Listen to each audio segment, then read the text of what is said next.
Zdarec lidi, já jsem Milion a vítám vás u první informačky na mém novém kanále.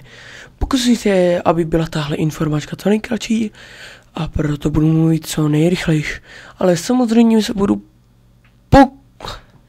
pokusím se mluvit co nejsrozumitelnější. Tak, jdeme na to. Proč jsem odešel z Nickel Gamingu? Prostě byl neaktivní, všichni jsme tam byli neaktivní, přestalo nás to bavit to dělat ve víc lidech a proto každý teďka budeme vydávat videa na svém kanále a jak budeme chtít.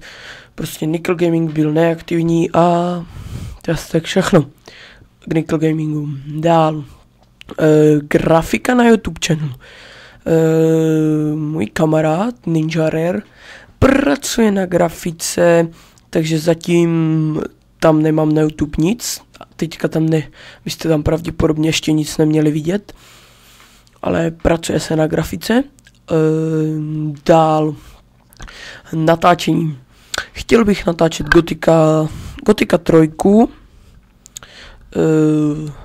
Nevím, jestli v timelapsu. To fakt nevím. Pak bych chtěl natáčet obyčejný Minecraft, ale samozřejmě až na 1.5. YouTube třetí série už nebude, teďka to bude znovu první série. Dál, co bych chtěl dál říct,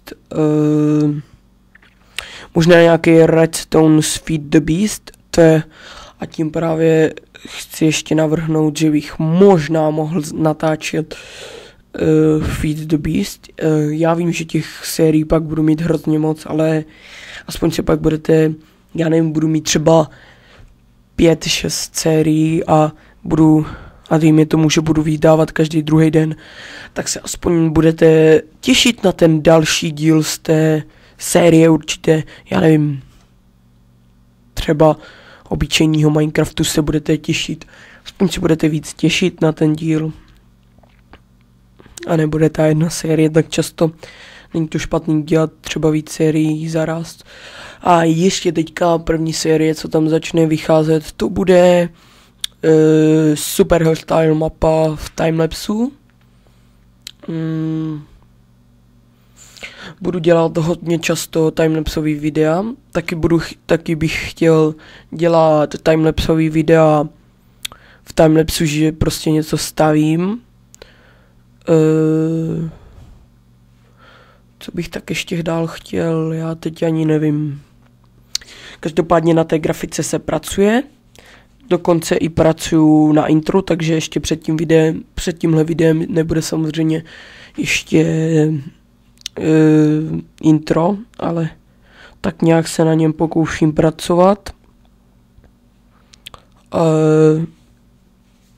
No, tak už asi fakt nevím, co bych řekl ještě tak.